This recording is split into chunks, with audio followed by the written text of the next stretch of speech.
5h18 du matin environ. Je continue sur ma lancée, je produis des vidéos courtes pour essayer d'illustrer des idées. Le processus de mouvement de l'esprit, de prise de conscience de soi de l'esprit, universel, particulier, singulier.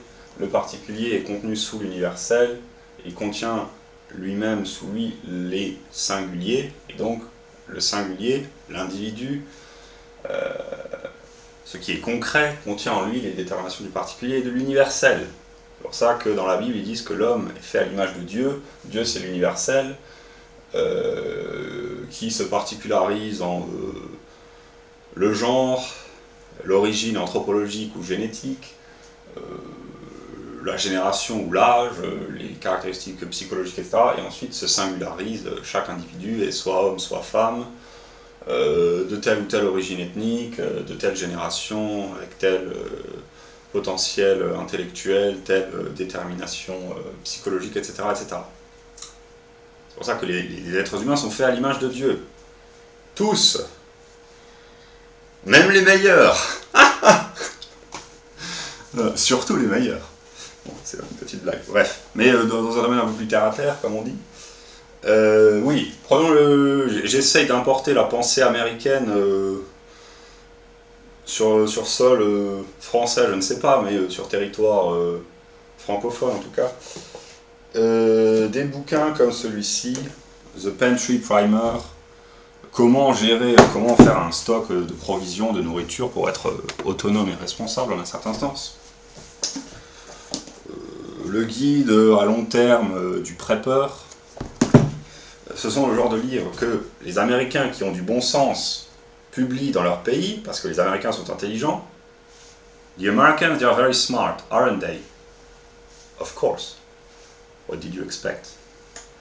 Et on a, par le biais de la circulation de l'information sur Internet, on a le même genre de livre qui apparaît dans une version francophone. Monsieur San Giorgio, qui est italien, d'origine italienne, basé en Suisse, qui parle français, donc c'est le monde francophone, et c'est pas vraiment la France, mais c'est le monde francophone, continental européen, qui en fait traduit, c'est très intelligent de sa part, il a repéré les opportunités, un courant idéologique, il a réussi à le faire à la sauce francophone, on va dire, et ça a eu un grand succès de librairie, c'est très bien, ça explique comment se préparer, comment être responsable, etc., etc. Donc c'est juste pour illustrer, mais en fait c'est le cas avec tout. Et le problème, c'est qu'en France, il y a une idéologie, parfois une législation, un carcan intellectuel qui rend les gens stupides. Il y a d'autres raisons. Ça, c'est la raison législative, qui fait que, je parle ici du cas de la France, les gens sont devenus stupides pour des raisons législatives, etc. C'est-à-dire qu'ils ne comprennent plus le réel. Il y a parfois de bonnes raisons de ne pas comprendre le réel, parce qu'il y a certains aspects du réel, on préférerait ne pas en avoir conscience dans certains cas, mais en l'occurrence, la France décline intellectuellement de façon dramatique. C'est un peu problématique. Mais heureusement, il y a des gens qui se battent, comme M. Nemo, inspirés des idées libertariennes venues des États-Unis d'Amérique. Et donc, la régression intellectuelle de la France, de par la législation, de par le carcan intellectuel qui fait que les gens de gauche, dans le mauvais sens du terme, parfois il fait bon d'être de gauche, mais quand c'est dans le mauvais sens, c'est vraiment la volonté de contrôle idéologique, de manipulation, inconsciente ou non, empêche le développement de la connaissance, de la science et le progrès intellectuel qui permet de rester compétitif. Et oui. Et donc, ce genre de livre, on va prendre des livres très très modérés sur l'anthropologie. Ce genre de livre qui vient de M. Harari, intellectuel israélien, on peut le trouver traduit en français, parce que ça raconte l'histoire d'une humanité unifiée par la biologie, etc. Ce livre, un groupe de chercheurs italiens, M. Cavalli-Sforza, La génétique des populations, déjà, c'est un peu plus tendancieux, on va dire, c'est déjà un éditeur plus à droite, parce que ça parle des différences génétiques au sein des groupes humains. Mais ça reste politiquement correct, parce qu'on parle juste des différences quantitatives, etc., etc. Mais, dans le monde anglo-saxon, on a des ouvrages qui sont tout à fait modérés, qui sont corrects d'un point de vue scientifique, etc., mais qui ne sont pas traduits en français, parce que ça risquerait de faire des remous, parce que ça aborde des idées qui, dans le paysage intellectuel français, viennent un peu secouer le cocotier, comme on dit. Human Diversity. La biologie du genre, de la race et de la classe par Charles Murray, qui est un auteur tout à fait modéré, un libertarien. En France, c'est considéré comme la droite dure, les ultralibéraux, les méchants, etc. Mais dans le contexte américain, c'est un centriste. Lorsque l'Amérique est en forme, Charles Murray se trouve au centre. Voilà. Et là, un ouvrage un peu plus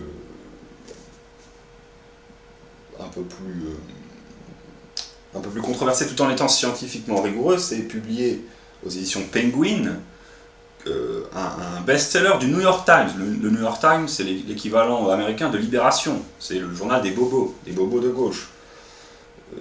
Voilà, et Penguin, c'est une maison d'édition au Royaume-Uni, je crois, en Angleterre, qui édite des ouvrages classiques.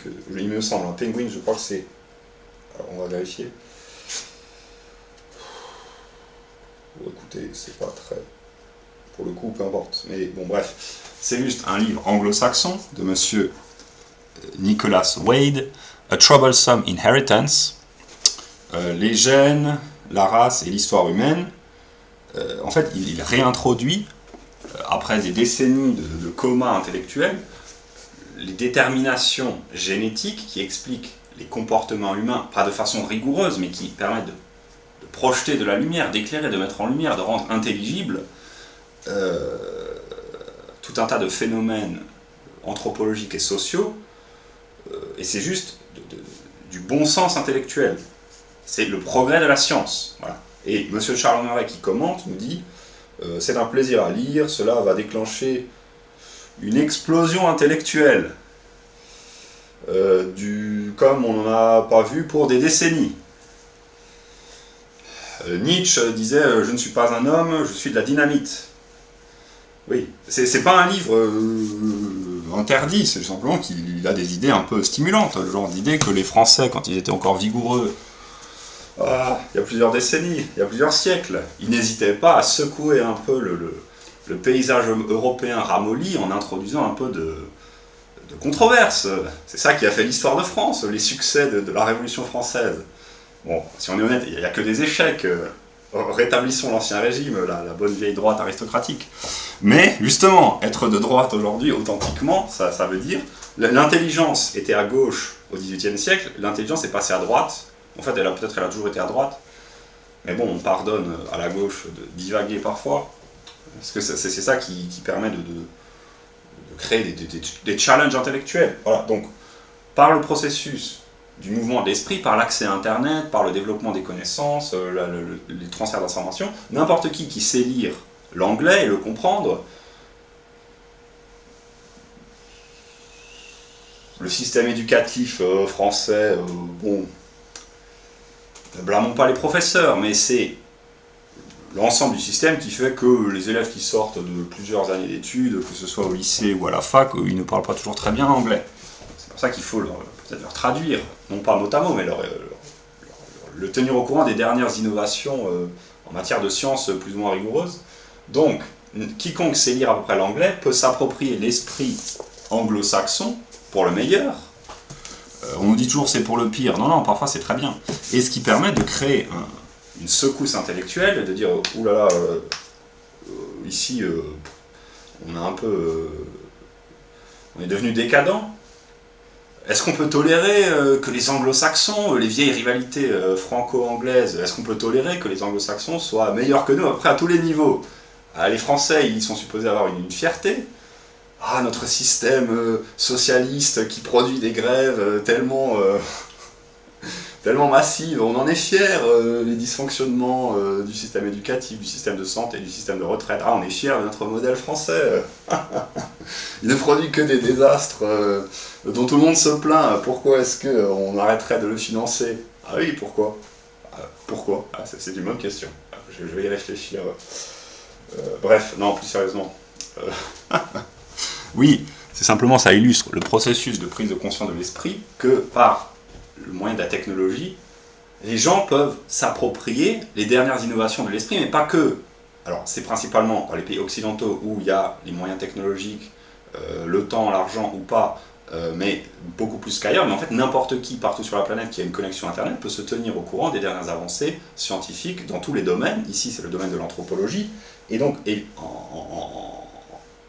comment dire, le processus d'émergence globale de l'esprit, il se passe principalement aux États-Unis, principalement en Occident, mais de façon plus large, c'est un processus mondial. C'est que les découvertes de la génétique, elles sont valables pour toutes les sociétés, quel que soit leur degré de développement, leur accès à l'information, à la technologie, leur degré de prospérité, etc.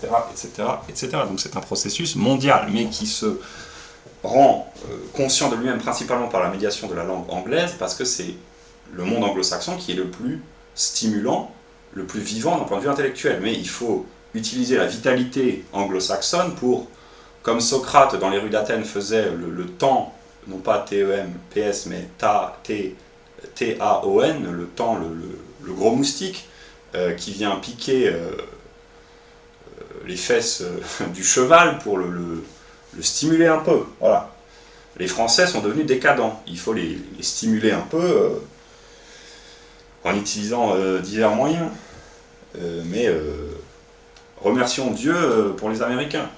Parce que ce sont eux qui rendent possible le maintien d'une certaine vitalité intellectuelle au niveau de l'Amérique, mais au niveau du monde occidental et au niveau mondial éventuellement. Voilà. Parce qu'une fois qu'on prend conscience de certaines réalités, ici je vais promouvoir un autre livre. Je vais faire une vidéo de 15 minutes, j'enchaîne des vidéos assez courtes.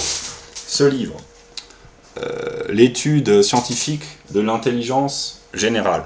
C'est un livre de monsieur Helmut Nyborg, scientifique danois, en langue anglaise, qui est un hommage à monsieur Arthur Jensen,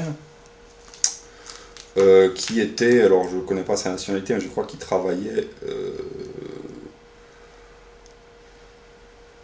il a travaillé aux États-Unis et il est connu pour avoir fait des recherches sur la distribution du quotient intellectuel, etc., etc. Et donc ce livre, qui coûte assez cher, mais qui est une somme de travail, une somme d'argent à débourser, mais une somme de travail qui est très sérieux, mais qui est en partie controversé dans la communauté scientifique américaine parce qu'il parle de questions de variation du quotient intellectuel.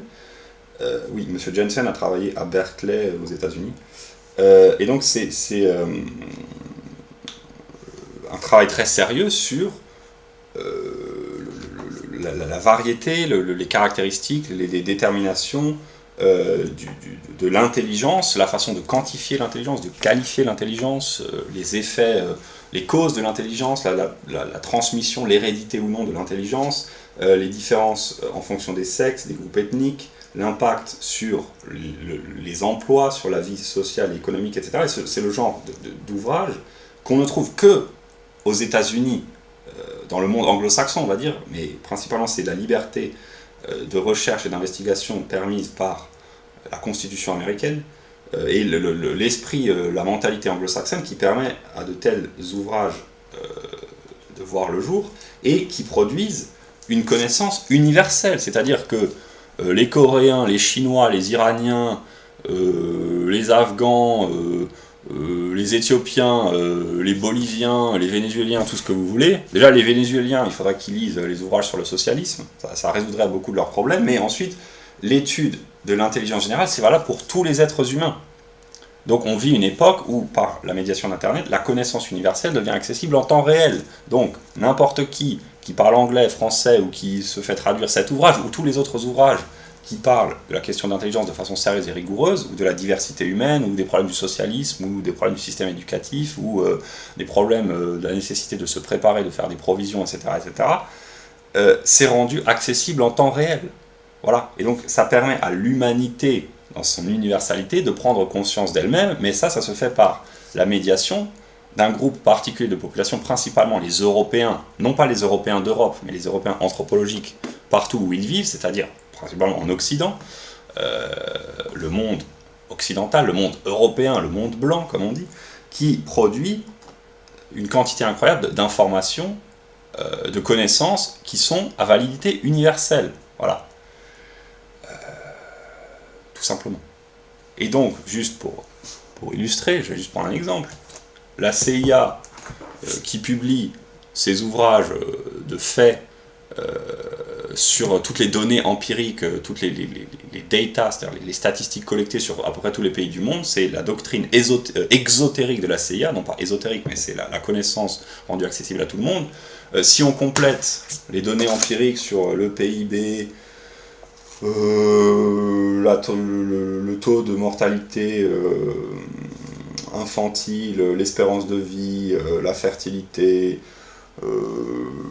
la diplomatie, les branches du gouvernement, les politiques migratoires, les moyens de transport, la consommation d'énergie, la structure de l'âge, tout un tas, là je prends des déterminations au hasard, on a ça pour tous les pays de façon systématique et plus ou moins rigoureuse, mais il manque des déterminations qui permettent d'aller plus en profondeur, comme on dit, c'est-à-dire l'avancée des sciences dans le domaine anthropologique et cognitif, psychologique, etc. On ne trouve pas les déterminations du quotient intellectuel par pays, etc. Ça, c'est pas la CIA qui publie ça. Ils en sont parfaitement conscients, mais ils ne publient pas ça dans leurs ouvrages exotériques. Mais l'individu lambda, s'il a le temps, les loisirs, il peut le faire, et ça lui permet de rendre intelligible, de façon beaucoup plus claire, le monde, les rapports entre les divers acteurs au niveau politique, les groupes d'influence, au niveau géopolitique, etc. etc.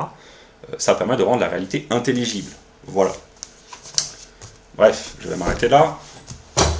Je suis en forme, je vais continuer à faire des vidéos assez courtes pour partager mes idées, qui sont en fait les idées de l'esprit universel qui prend conscience de lui-même. Pour l'instant, je ne suis que le médiateur, j'essaye de traduire dans un langage accessible, d'éveiller l'intérêt d'un public francophone pour les idées venues des États-Unis où la vie de l'esprit est la plus intense.